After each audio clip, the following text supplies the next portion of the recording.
Bienvenidos. Mi nombre es Roberto Maldonado y hoy les acompañaré en este episodio de The Station. En esta ocasión están con nosotros Pilar Sánchez y Andrea Miniguano. Quiero presentarles. Pilar es antropóloga, investigadora y profesora universitaria en la Universidad de los Andes, especializada en el estudio de las relaciones entre comunidades humanas, territorio, identidad, migración, patrimonio y conservación.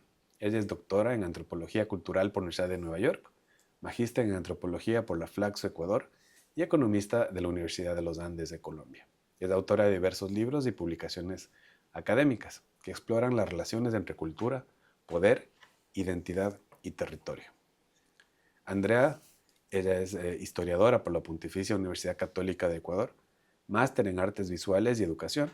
Actualmente es responsable de la biblioteca, archivo y reserva museográfica de la Fundación Charles Darwin. Su trayectoria integra investigación, docencia universitaria, archivística y gestión del patrimonio cultural. Lidera iniciativas de preservación e historia pública, articulando investigación, conservación y divulgación del patrimonio de Galápagos. En esta ocasión vamos a tratar el libro que está por salir, Salasacas de Galápagos, colonización indígena, gobierno y conservación del archipiélago. Este es fruto del esfuerzo de Pilar, quien nos acompaña el día de hoy, y queremos comentarlo con Andrea en este día. En esta ocasión quiero decirles que un poco no va a ser entrevista, sino quiero que comentemos partes del texto y vamos a irlo leyendo, ¿no? En ese sentido, empecemos por lo primero. Pilar, cuéntanos la portada y por qué elegiste esta portada para el libro. Bueno, gracias por la invitación, Roberto, Andrea, por hablar conmigo. Bueno, este libro y esta foto empieza pues de todo el tiempo que estuve viviendo en Galápagos haciendo la investigación y trabajando con Margarita Mazaquiza. Ella es la presidenta de la asociación Salasaca.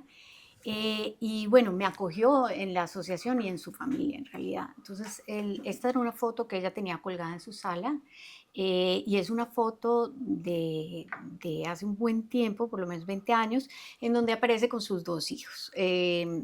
Uno es Franklin y el otro Isaac Mazaquiza.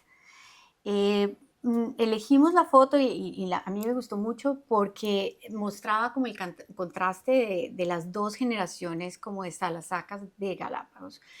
Margarita fue la segunda mujer salasaca, colona, que llegó a esta isla, a la isla Santa Cruz, y su hijo, digamos aquí el hijo mayor, se viste de mestizo, ya es de Galápagos, tiene identidad galapagueño, y entonces pues se podía mostrar como en la misma foto como entre ambas generaciones hay ya un cambio en la identidad, ¿no? E incluso así los dos papás fueran salasacas, digamos el hijo ya es galapagueño y el hijo pasa ya y se identifica como un mestizo galapagueño, pero su mamá al vestir su traje tradicional, pues sigue siendo Salasaca y reafirmando su identidad indígena. Entonces, me gustaba mostrar cómo pasa todavía, ha pasado en la historia y pasa todavía como ese cambio hacia la identidad de mestizo, sin que necesariamente haya como un mestizaje biológico, sino cultural, una decisión. Eso era lo que quería mostrar en la ¿Qué portada. opinas de la foto?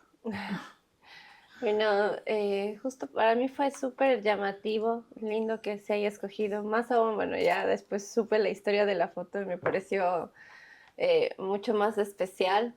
Pero también lo que hace un momento tras cámaras hablábamos con Pilar, el hecho de que tenga mucho color, de que esté muy vívida, ¿no? De que no es una foto anecdótica, es una foto que también te dialoga con el presente, con el pasado, porque se nota que es otra moda, otra época, sí se nota, ¿no? Pero, sin embargo, también te dialoga con algo, el color te dice, estoy aquí, todavía sigo latente. Entonces también incluso para un libro de antropología que muchas veces también rayan quedarse muy iconográfico o queda con unas portadas así muy como medio arte moderno o algo así. En cambio acá es plantarle de cara, ponerle rostros también a una parte de la historia y creo que algo importantísimo te está mostrando que hay gente en Galápagos. Entonces, eso creo que te capta así de... O sea, a mí me gusta mucho la pose de Margarita y sus hijos porque es como alegre pero altivo, es como, Sí. como muy... Está muy presente. Así. Sí, Y es como el presente, ¿no? No es histórica, que claro. muchas veces Ujú. la foto que se elige tiende a ser como en el pasado de Galápagos. No, en este libro como que el énfasis era, es de ahora y estamos aquí. Hay una Es, vigencia. ujú. Ujú. Bueno, quiero leerles un pedazo de texto. El libro es bastante grande, podríamos pasar muchos capítulos, pero vamos a escoger textos cortos. Dice, en tierra firme, los Alasacas se consideran y son considerados por otros como un grupo indígena puro, homogéneo y de origen boliviano.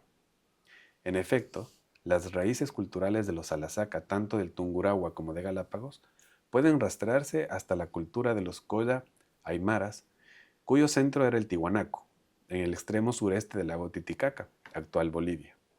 Sin embargo, la creación del pueblo indígena Salasaca como grupo étnico sucedió mucho después, entre los siglos XVIII y XIX, cuando se unieron con otros nativos de diferentes orígenes, determinados a mantener su identidad indígena y rechazar su subordinación al recién creado Estado ecuatoriano y a las presiones para lograr el mestizaje de la población. ¿Qué opinamos? Una de las cosas que me llamaron la atención al llegar acá a la isla Santa Cruz fue como esto, me decían, no, es que los Alasacas no son de Galápagos y tampoco son del Ecuador, ellos son de Bolivia, son como gente de afuera. Y yo decía, bueno, ¿de dónde viene todo esto? Entonces, la historia fundacional Salasaca sí está muy parada sobre esta historia de los mitimaes que vienen de Bolivia, expulsados porque eran rebeldes o reubicados en el Imperio Inca y que llegan en mitad de 1400 a sentarse en las faldas del volcán Tungurahua. Entonces hay como esa historia fundacional. Pero realmente lo más interesante de la historia no está en eso, porque no son un grupo homogéneo, ni que llegan todos en ese momento, sino mitimaes habían por toda la Sierra Central, ¿no? Varios pueblos indígenas eran grupos mitimaes reubicados por el Inca. Pero en el caso de ellos, con los siglos, entre 1740 y 1850, van conformando este territorio encerrado en plantas de cabuya, que se vuelve un territorio del pueblo Salasaca. Entonces el lugar se llama Salasaca, pero no había en los registros coloniales ningún pueblo ni ninguna comunidad llamada Salasaca. Ellos mismos, cuando empiezan a hacer sus propias normas de exclusividad, de endogamia, ahí es donde deciden, bueno, nos vamos a registrar como pueblo indígena. Y se vuelven un enclave seguro para todos los indígenas de la región que querían permanecer indígenas y resistir el Estado y el mestizaje y lo que estaba pasando por fuera.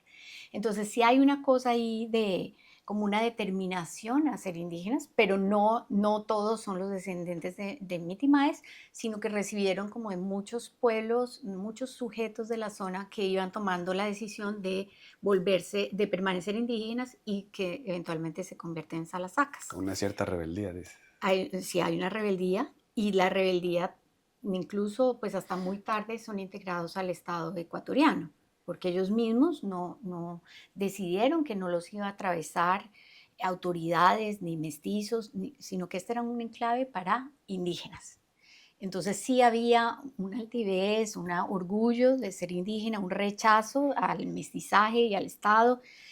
Sí había eso, y por eso pues hay como toda esta imagen de pueblo tradicional.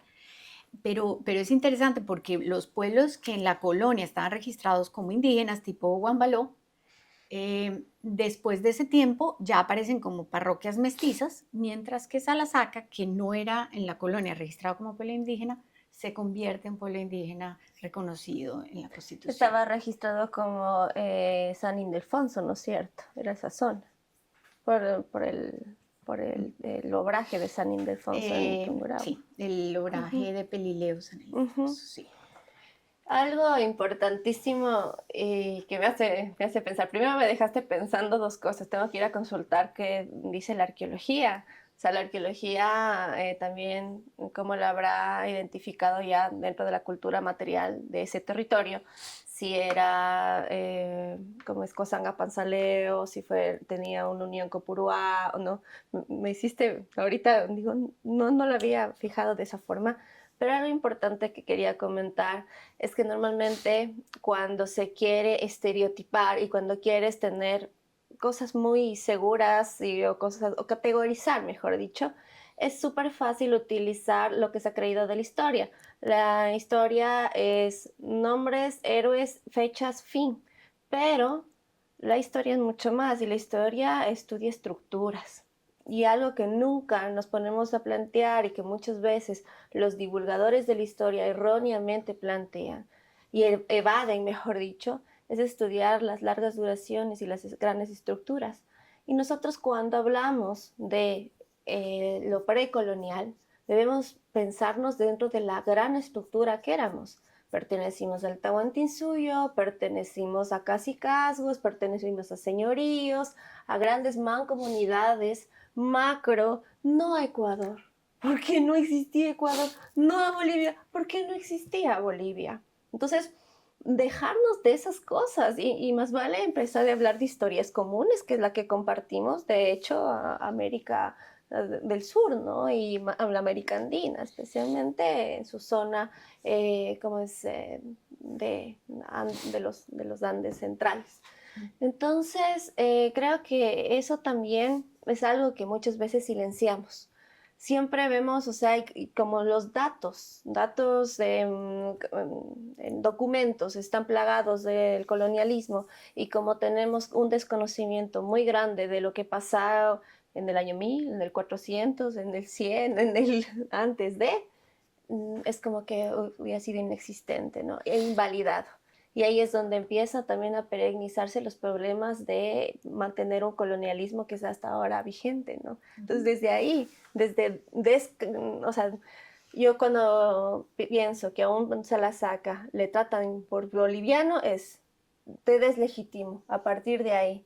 Y te estoy deslegitimando desde una categoría que no tiene nada que ver, desde un desconocimiento ya y desde solamente un prejuicio que me ayuda a validar todavía mi visión colonialista. El Estado-Nación es un concepto mucho más posterior. Y posterior, Exacto. totalmente. Ajá. Les leo otro párrafo.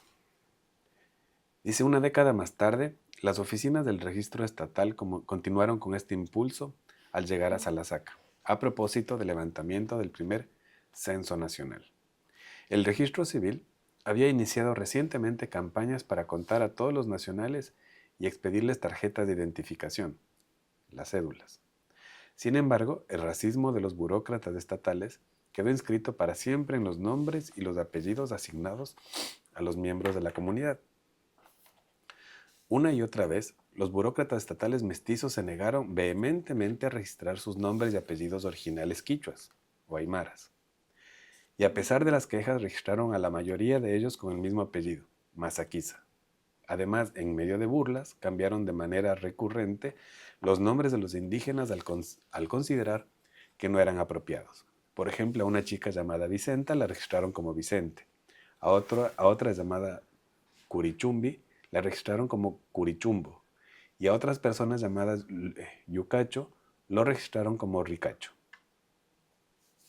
Asimismo, se negaron a aceptar el nombre Rumiñahui porque es el nombre de un indio rebelde que se opuso a nosotros, no aceptó la civilización y murió sin ser cristiano, según José Masaquiza, quien ahora es conocido como Rumiñahui. Esos fue uno de los encuentros que más me gustaron, pero, o sea, era uno tras otro, o sea, realmente la historia de los Salasacas me pareció como fascinante de muchas maneras, pero venía de conversaciones con Rufino Masaquiza, que es el Yacha, que como el historiador en Salasaca, en Tungurahua, y él me refiere también a Rumiñahui y a los textos de Rumiñahui, Masaquiza. Entonces, él cuenta algo que no aparece en todo lo que yo leí del Salasacas como por fuera, y era como esta práctica con la que fueron inscritos los Salasacas como ciudadanos de Ecuador. Y fue hasta 1950, fue tarde, fue con un censo, Y la práctica sí de los burócratas que llegaron sí fue pues bastante racista y entonces lo que hacían era, les cambiaban los nombres porque eran difíciles de escribir. Muchos nombres que eran antiguamente incas o aymaras desaparecieron, estaban registrados en las parroquias, en Pelileo, digamos, en esos censos, pero ya al ser registrados por el Estado ecuatoriano con este censo, se los cambiaron. Eran difíciles de pronunciar, difíciles de entender, entonces ellos le pusieron a una cantidad de gente masaquiza. También Pilla, Chango, hay otros nombres, pero muchos nombres, los originales, se perdieron. Y digamos, así quedaron mucho Rosa y Manuel. También les cambiaban los nombres o les decían, no, pónganle además María Rosa. Y así quedaron inscritos para el Estado. Entonces es como un grupo homogéneo, colectivo, no como individuos. Y por eso, esa era una de las preguntas cuando llegué. Todo el mundo habla de los masaquizas y por qué todos se llaman masaquiza, masaquiza. Y viene de cómo quedaron registrados. Claro, más adelante tú en el mismo texto mencionas eso, que masaquiza no significa que tenían relación de la misma familia. Claro. Eran otras familias que les pusieron el rato de escribirles masaquiza. Uh-huh.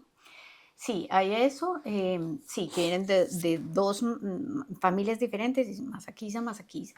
Y luego también hay mucha flexibilidad en los apellidos. Entonces, Ay, antes... eso es lindo. La herencia de los apellidos que mencionas, ¿no? Sí, la norma prehispánica dejaba como que mujeres tomaran, las hijas, el apellido de la mamá y los hombres el apellido del papá. Eso se pierde, pero luego también en estas haciendas y bueno, por más de 100 años les ponían también donde trabajaban, de donde venían, a costa del que venía a la costa, por el oficio que hacían. Sí. Entonces ellos por mucho tiempo se acostumbraron a ser muy flexibles con el tema de apellidos. Hasta el día de hoy hay flexibilidad, porque incluso encontraba yo, digamos, un hijo masaquiza que los papás son Chango y Pilla. O sea, no, pero adoptan mucho, hablan mucho con sus apodos, se nombran con los apodos. Tractor, digamos, difunto Tractor. Todo el mundo, nadie sabe su nombre, solamente conocen el apodo. Entonces, digamos, hay mucha más flexibilidad de lo que uno, digamos, que la sociedad mestiza permite o cree que es la que norma. hay otras lógicas también de uso, ¿no? De apellido, de referenciación. Algo que tú dijiste, como era difícil escribir. No es tan difícil. Y te lo digo porque lo he vivido en carne propia y lo puedo decir con mi apellido. La gente tiene una negación de escuchar el nombre. Un nombre que te suene a indígena es una negación. Es como que se le tapa el oído. O sea, a mí me dicen Minango, Mininguana, Min no sé qué. O sea, se inventan y no leen. Es como que simplemente pasan rápido, porque es muy largo, porque les molesta, porque les apesta. En Francia han leído bien mi nombre, en Alemania han leído bien mi nombre, en otros, gente de otras lenguas se detienen y leen bien mi apellido. Pero aquí es como una cosa de molestia. Y claro, había mucho de eso en el registro civil, había mucho de eso en los empadronamientos. Los religiosos también antes eran los encargados del registro civil, por así decirlo. Cualquier cosa. Y algo que hemos estado hablando, ¿no? Contigo, es más fácil homogenizar. Todos son iguales, es la misma cosa, ¿no? Vienen de la misma, son un montón, encima más, claro, como antes eran niños en rondador, entonces, sí, estos son de esa familia, ya está, y no se lo da la importancia. Y además, como muchas veces, ¿no? Los indígenas fueron vistos como ciudadanos de segundo o tercer orden, o quizás que ni orden había para su representación, entonces era minimizar eso, ¿no? No importaba ya qué apellido, total, eso no iba a valer. ¿Por qué? Porque no iba a comprar nada, porque no iba a necesitar registrar en un título, etc. Entonces era minimizar eso, lo cual es simpático, como después se puede utilizar esto para hacer otras estrategias, ¿no? Y bueno, no sé si les spoileo, tú sacas o ella saca, pero Vamos viendo. el spoiler. Vamos viendo. Tengo otro texto que quizás es de los de los más decidores de todo el libro, ¿no? Y dice, tras emigrar a las Galápagos, los Alasaka se ven obligados a ocupar un espacio de negación en el que deben someterse a un proceso de blanqueamiento que implica el ocultamiento de códigos que los indigenizan, incluyendo el idioma, las costumbres, la vestimenta tradicional y sus accesorios. Al mismo tiempo, algunos afirman sentir vergüenza de ser indígenas o solo optan por estrategias silenciosas de desclasificación étnica al llegar a las islas. Por ejemplo, hoy en día es frecuente encontrarse en Puerto Ayora con personas que se apellidan Masaquiza, pero esconden su origen Salasaka y alegan que más bien proceden de las ciudades mestizas de Ambato, Pelileo o Quito. Aún así, en las islas tienden a ser relegados a ocupar una zona de invisibilidad cultural, en palabras de Rosaldo, en la que los migrantes y otros sujetos socialmente móviles aparecen invisibles porque ya no son lo que fueron y todavía no son lo que pueden llegar a ser. Ujú. Sí, Rosaldo es mi profesor en Nueva York y habla de esta zona de invisibilidad cultural, que entran los migrantes y todavía no son lo que van a convertirse ni tampoco lo que fueron. Y bueno, en el caso de Salasaka, esto lo vi, digamos, hay gente, hay sujetos, personas de Salasaka que en realidad quieren volverse mestizos y ya quieren dejar su traje. Eso también es válido, ese camino. Pero lo que veía más fuerte y sobre todo con las mujeres que llevan como un poquito esa obligación de llevar el traje, de acogerse más a la tradición, de conservarla, sí era bien doloroso. Aparte no era algo que les gusta. A mí, digamos, como que oía, el traje Salasaka es un traje que es muy elaborado, que es fino, que vale. Las telas. Costoso. Es costoso. Tanto les contaba como que alguien me decía en Salasaka, llega un ladrón y se roba nuestros televisores en la casa en Tungurahua, y no se lleva los paños, que es lo más fino que tenemos. O sea, son motivo de orgullo. El traje es muy importante. Las mujeres, que son las que más, digamos, tienen esa clasificación, digamos, digamos, indígena a través del traje, a todas, al salir de Salasaka y también por protegerse del racismo, más cuando iban a la costa, tenían que quitarse el traje. Era una forma, y digamos que en todos los testimonios, sobre todo de las mujeres mayores que llegaron a Galápagos, no era solamente el calor, es que desde la costa tenían que quitárselo para evitar la discriminación. Y luego acá en Galápagos, pues también tienen que, muchas veces como prefieren, digamos, tomar ese paso al mestizaje rápidamente para, pues, asimilarse mejor a la sociedad galapagueña. En todo caso, hay el apellido. El apellido es un marcador. Porque uno no podría decir, digamos, ya vistiendo ropa mestiza, que entre otras cosas también me decían, la ropa mestiza es como ordinaria. O sea, realmente lo bonito es el traje Salasaka. O sea, ni siquiera es algo que aspiracional para todo el mundo. No es. Pero aún quitándose la ropa y pudiendo pasar por mestizo, el apellido es un marcador. Entonces, de esa manera, pues también quedaron inscritos como indígenas y Salasaka. Entonces, pero sí, sobre todo en los testimonios de las mujeres se ve mucho, también lo vi en los hombres, dejar el poncho, dejar el traje, tener que convertirse en otra cosa al llegar a las islas. La parte dura, o sea, psicológicamente incluso debe ser bastante duro tener que negarte lo que eres, ¿no? Pero mira que esto históricamente es una práctica de sobrevivencia, de adaptación y también de tratar de mimetizarte un poco. Una práctica también que a veces hibridiza las culturas, en cierta forma. Como tú dices, no todos sufren el mismo tipo de desapego, no todos tienen el mismo tipo de desapego, no todos migraron por las mismas razones. Sin embargo, también una práctica común y una estrategia también es lo que hemos hablado, el blanqueamiento, ¿no? El blanqueamiento está presente igual desde la colonia como una manera de escalar, como una manera de integrarte, como una manera de ser legitimado, de que el otro te escuche, de que te vea como igual, porque si no te ve como menos. Entonces son prácticas totalmente válidas al momento en que ya ves en una sociedad tan cerrada, tan mestiza, tan conservadora, y más acá en Galápagos yo me imagino donde la gente extranjera era mucho más legitimada que un nacional, ¿no? Entonces es algo que se iba a dar. Eso como una cosa y otra cosa que me vino un flashazo a la cabeza y es que algún momento en Chimborazo yo hablaba con un pintor que se llama Pablo San Aguano y hablábamos sobre el patrimonio cultural, quiénes son las que heredan y custodian el patrimonio cultural y él me hacía caer en cuenta de que son las mujeres.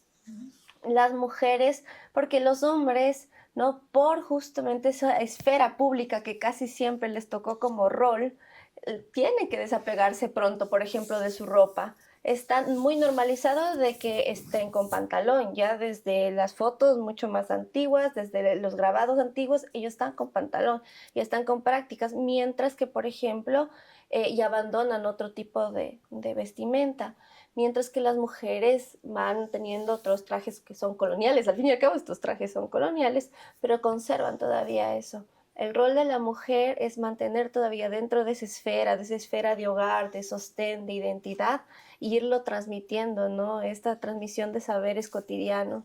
Entonces creo que eso también para ellas es mucho más duro porque ellas están renunciando, no solamente ellas mismas, a un legado de su mamá, de su abuela, de sus ancestros, o sea, hay una carga también de herencia y una que quizás no es que te digan, oye, tienes que hacer eso, no, ya es una práctica que está totalmente implícita dentro de, es un rol adquirido, ¿no? Hay una cosa en todo caso con lo que dijiste de lo que uno es. Entonces sí, hay gente que dice, o sea, se identifica muy indígena y muy indígena, así esté en cualquier parte, pero lo bonito de la visión de raza de aquí, de la región, diferente a la anglosajona, es esa fluidez. Es decir, uno puede elegir ser indígena para las fiestas de difuntos y luego elegir ser mestizo para ir a trabajar.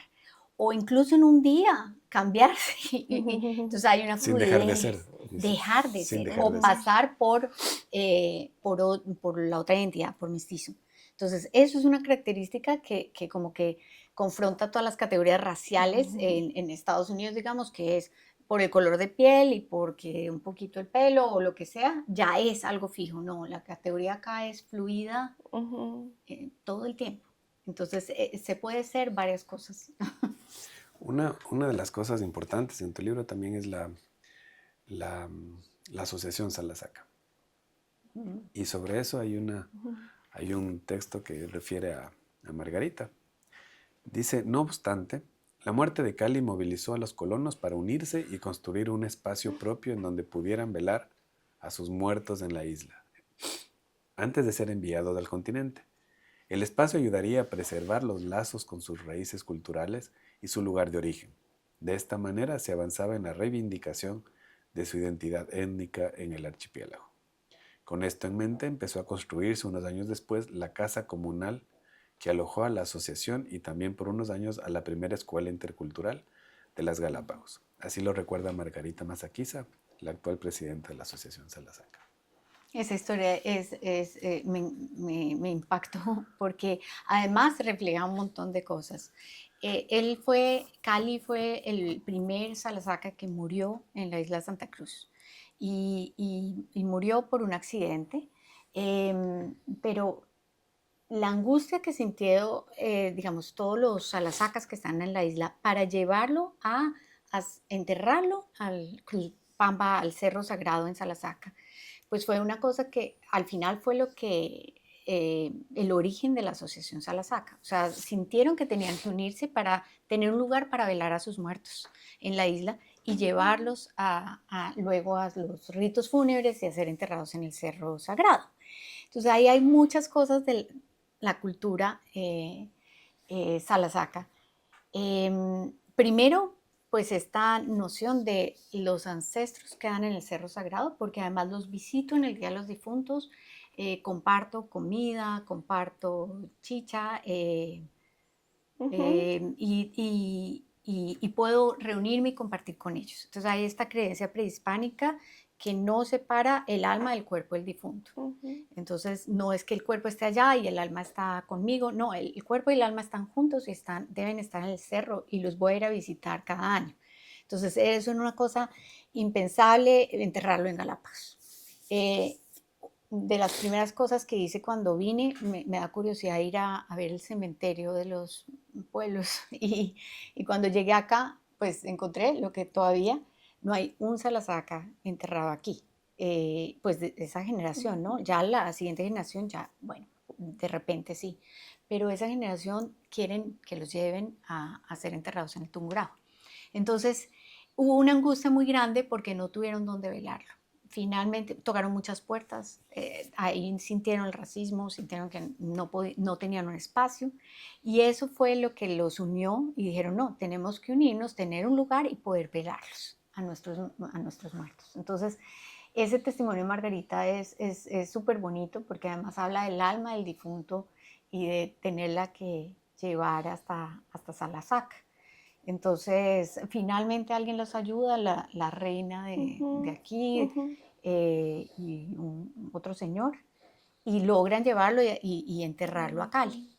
La otra cosa de Cali súper bonita es que él había llegado detrás con una pena de amor. Él había llegado detrás de un amor que había tenido, que es una de las otras razones por las que también encontré pues que podía migrar, no solamente por razones económicas, pero sí, esa historia fue una de las razones principales para asociarse y estar Pero eso unidos. es como el inicio de algo que viene más grande, ¿no?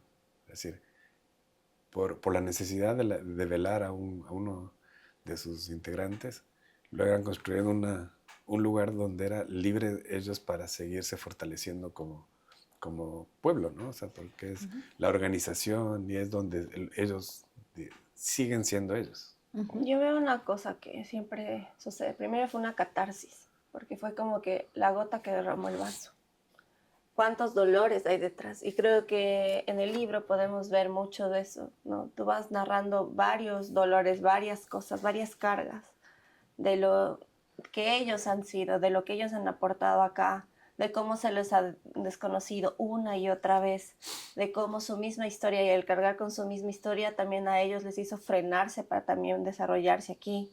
Entonces, hay muchos dolores, sin embargo, también una estrategia de algo tenemos que hacer juntos.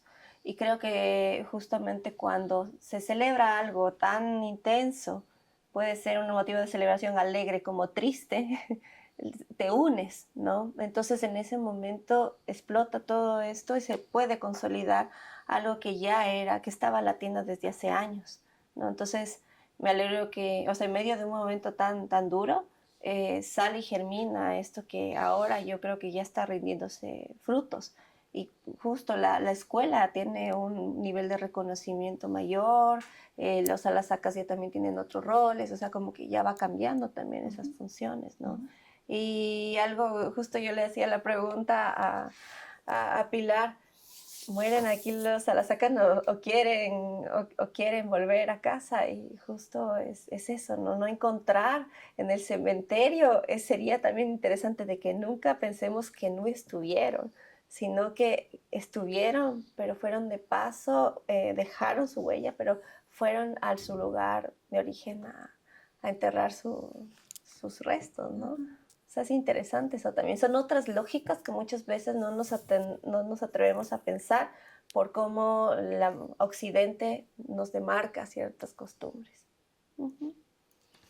Un texto que también me marca mucho sobre Margarita es que hacia el 2010, Margarita empezó a vestirse de Salasaca en las islas, dentro de la casa comunal y también para reuniones con políticos de la isla.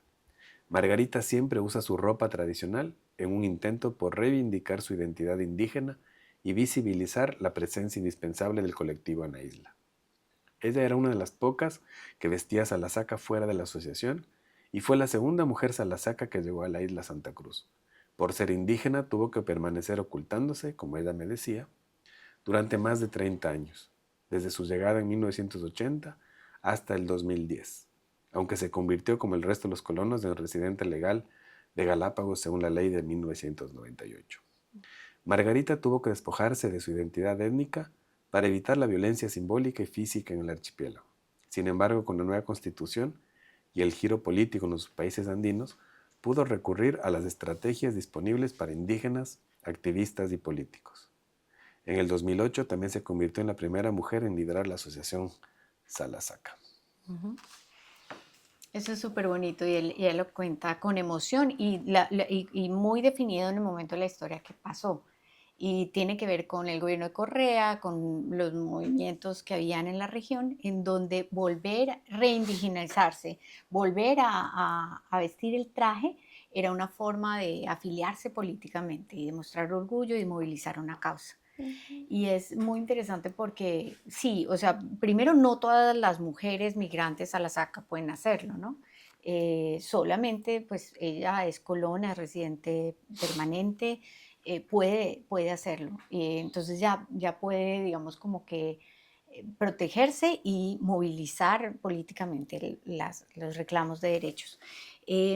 Hay cosas también muy locales de ese giro, porque digamos también en Nueva York, Margarita siempre me decía, de hecho, una forma de acceder a la comunidad Salasaca fue a través de Marta Chango en Tungurahua, amiga, concejala, y ella me regaló el primer anaco y vestido indígena. Cuando yo llegué con ese vestido acá, pues me abrieron las puertas, fue como, qué alegría, o sea, sí, nos conoces. Y Margarita siempre me decía, vístete, acompáñame vestida. Entonces, bueno, a mí me gustaba, pero la lectura puede cambiar, porque mientras para Margarita y para la gente en la región sí es un signo de afiliación política, en otras partes se ve como, está pretendiendo ser lo que no es. Folclorización. Sí, folclorización. Entonces también todo el tema del traje tiene tantos significados y se ve diferente desde cada lugar. Pero para Margarita es, acompáñame vestida, es el apoyo. Feliz lo hacía también. Pero es importante el proceso de superar el tema del blanqueamiento. Es decir, ya no tengo que vestirme obligatoriamente como occidental, sino salgo con orgullo con mi ropa. Y me parece que es una marca súper importante en el tema de los Salasacas, ¿no? Totalmente. Y de eso, y también creo que es una muestra, es encarar al país, ¿no? Ponerle un rostro al país, ponerle un color al país, una diversidad al país, ¿no? Yo creo que incluso los movimientos indígenas, los pueblos y nacionalidades indígenas de la sierra han sido una fortaleza importante para los del oriente, por ejemplo, y para el pueblo cholo y montubio, que quizás han sido los más que son más recientes, así que tratan de autoidentificarse hoy, ¿no? Pero justo y también de reconocerse como cultura, que son mucho más que el traje también, y que su traje tiene una carga. Ahora, por ejemplo, también es importante saber cuánto la labor de ese traje, la labor, o sea, lo que cuesta y lo que no solamente lo que simboliza, sino todo el proceso hasta laborioso que hay, ¿no? Entonces, por ejemplo, ahí vemos, yo digo, hubiera sido interesante también que, digamos, esa ropa Salasaca en algún momento podría ser ya tejida para vivir acá. Pero ¿qué pasa? Ahorita todavía estamos en la fase en que no puedes tejer algo diferente para vivir acá, sino en la fase de salir y utilizar la ropa que utilizarías en la sierra, porque eso es el símbolo, ¿no? En un momento en que ya estemos en otro movimiento cultural, puede haber una ropa ya adaptada al clima de Galápagos, porque así sucede en otras comunidades, ¿no? Los otávalos se han adaptado, los puroaes se han adaptado a la moda, a otros requerimientos, porque ya se han ido avanzando en sus propias comunidades, ¿no? Entonces sucede. Esto como dar como un ejemplo nomás con la ropa, ¿no? Porque de ahí tenemos muchas cosas más para contar, creo. Y una de esas, por ejemplo, también es sobre las especies que fueron ingresadas al continente, al archipiélago. Sí. Y una de esas justamente el simbolismo de la cabuya. Que es, lo mencionas en varias partes en tu libro, ¿no? Que es muy importante. Ha sido una charla bastante enriquecedora. Quiero agradecerles a ambas, pero quiero finalizar preguntándoles en su perspectiva, ¿cuál es el principal aporte de los salasacas a la vida de Galápagos? Bueno, a nivel como de ciudad, literalmente construyeron la ciudad de Puerto Ayora. Los hombres Salasaca vinieron a construir la ciudad. Levantaron piedras, en todos los testimonios están estos recuerdos durísimos de armar todo lo que viene de la avenida Darwin para acá, construir la ciudad. Entonces, ellos construyeron la ciudad con sus manos. Segundo, desde los primeros migrantes también fueron encargados en esta división racial del trabajo de las islas, de las basuras. Entonces, ellos recogían detrás de las fiestas, se dedicaron, fueron los primeros que empezaron a reciclar. Presentó la asociación incluso un proyecto para hacer reciclaje. Los municipales, habían muchos salasacas y todavía hay salasacas que son recicladores.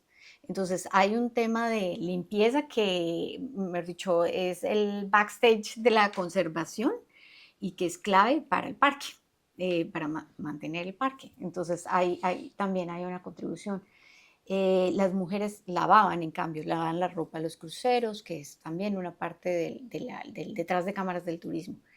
Y luego a nivel cultural, para mí también hay un aporte muy grande que no se ha valorado, digamos, creo, primero porque ni siquiera se ha contado oficialmente la historia, o no se había contado, ni tampoco pues su presencia en las islas, pero culturalmente, y nada más la historia de ellos y conocer cómo llegaron, por qué están acá, su historia fascinante del Tungurahua, su cultura, yo creo que sería un aporte súper bueno para la sociedad galapagueña. Entonces, ese todavía está como por hacerse, pero eso Pero es creo que es la innegable el aporte contribución. que han tenido aquí.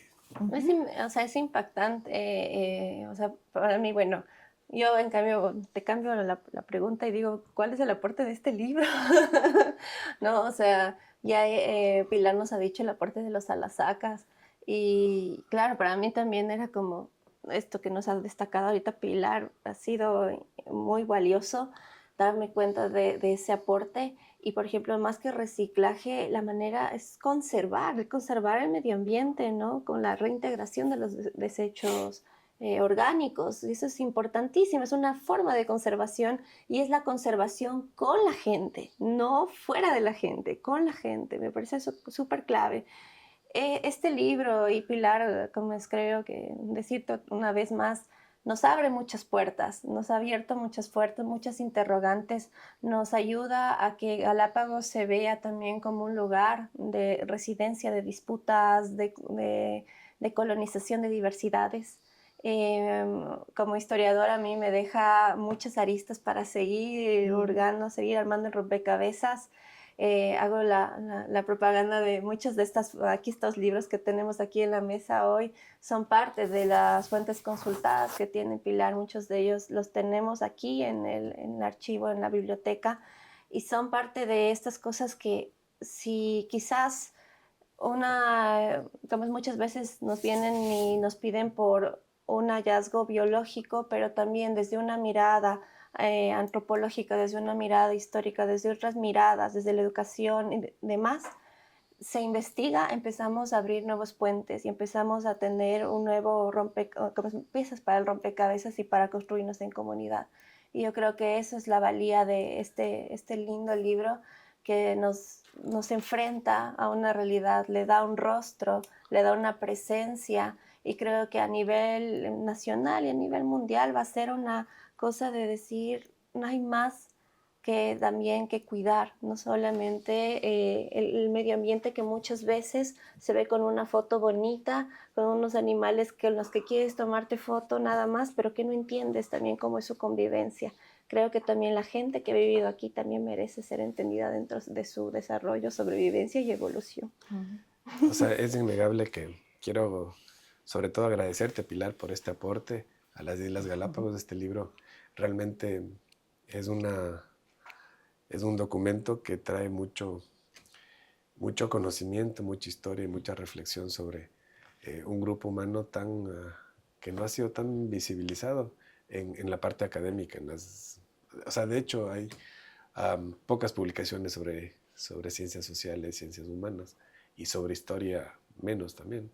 Y haber sacado una investigación, un trabajo sobre los alasacas es realmente importante y quiero agradecerte en nombre de Galápagos este aporte que haces a nosotros. Gracias, Roberto, y gracias, Andrea. Yo quería también agradecer a este espacio, al archivo, a la Biblioteca Darwin, porque en realidad muchas de las pistas para rastrear la colonización indígena en Galápagos vinieron de registros de científicos de fauna y flora, ¿no? De las cabullas sembradas en la parte alta, en lo que es Salasaca, aquí en la isla Santa Cruz, en los cuyes que encontraban en la parte alta por montones en los 60s, que habla del origen y de la gente que estaba migrando en Tungurahua. O sea, hay una cantidad de cosas que rastreando los archivos de fauna y flora y como yendo más allá, termina uno conociendo historias de gente. También de la gente, la historia humana. Sí. Entonces la verdad, fue un trabajo que a mí me encanta también, todos estos temas, entonces un trabajo súper, súper... Hasta como interdisciplinario, bonito, sí, ¿no? de ir descubriendo en una estación científica que Sí. estudia más sobre todo conservación y fauna y flora, también los rastros humanos. Entonces eso fue muy importante. Y luego también que salga como estas historias son importantes porque en la región en general hay como este hábito compulsivo en las familias, en la sociedad, de negar el pasado indígena, de limpiarlo de los álbumes, de las historias familiares y de la historia oficial, digamos, de las islas. Sí. Entonces esto llega a un punto que ni siquiera es ocultar, sino que ya uno no, es como, no, esto no es una historia para contar. Esto es una historia súper fascinante Sí. y está para contar. Sí, está para contar. Y algo nada más para finalizar, es algo que también nos llama a unir a las ciencias, a no estudiarnos separadas, a unirnos ciencias sociales, ciencias naturales, o sea, a entendernos dentro de la convivencia. Y creo que este libro te lo recalca muy bien y eso también es una de las claves que tenemos que seguir también trabajando mucho. Así que también gracias por eso. Bueno, ha sido un enriquecedor espacio. Quiero agradecerles, Pilar, Andrea, por este tiempo y será hasta una próxima ocasión en The Station.